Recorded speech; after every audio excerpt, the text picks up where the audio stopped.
உருவாய் அறிவில் ஒளிர்வாய் கண்ணா. அறிவால் அறியப்பட முடியாதவன். ந வித்மோ ந விஜானிமோ என்கிறது கேனோபனிஷத். அறிய முடியாதது, அறியப்படாதது. அது எப்படி நமக்கு தெரியும்னா, அவனுடைய கருணை எப்படி இருக்கிறது என்றால், நம்முடைய அறிவின் முனையில், அறிவின் உச்சத்தில், அறிவின் விளிம்பில் அவன் உருவாக ஒளிர்கிறான். ஒளிதான் அந்த உருவம், அதற்கு வேற உருவம் கிடையாது. இந்த பரபிரம்மஸ்வரூபம் என்பது ஒளியாக நம்முடைய அறிவிலேயே புலப்படுகிறது என்பதை அது சொல்றார்.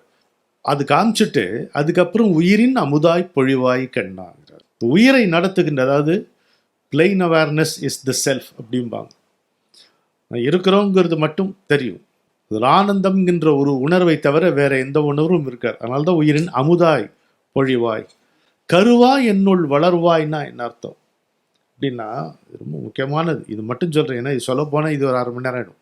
நம்முடைய சித்தம், கான்சியஸ்னஸ் இருக்கு, அதை விட அகலமானது, விரிவானது, ஆழமானது எதுவும் கிடையாது. இந்த அண்டத்தில் என்னெல்லாம் படைக்கப்பட்டு இருக்கிறதோ அவை எல்லாமே நம்முடைய சித்தத்தில் நம்மால் பார்க்க முடியும்.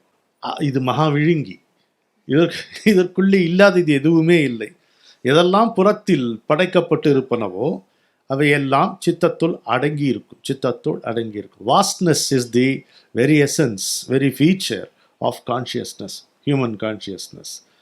அப்போது அதற்குள்ளே நம்ம எதை பதிய முடுகிறோமோ அது வளரும், அது வியாபிக்கும். பேராசையை அதிலே பதியம் போட்டால் பேராசையை தவிர வேறு எதுவுமே அங்கே வளராது.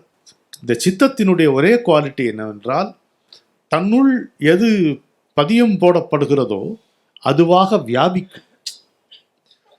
ஏதோ ஒரு நல்ல புண்ணியம், இறைவன் கருணையினால அந்த இறைவனுடைய நினைப்பை நம்ம உள்ள பதியம் போட்டோமானால் அது அப்படியே விரிந்து அந்த it occupy the entire consciousness. அதனால கருவாய் என்னுள் வளர்வாய் கண்ணா. அதை அதே கருவாய் பட்டார்னு வளர்ந்துறாரு. வளர்ந்தா அது காளான் தான். அது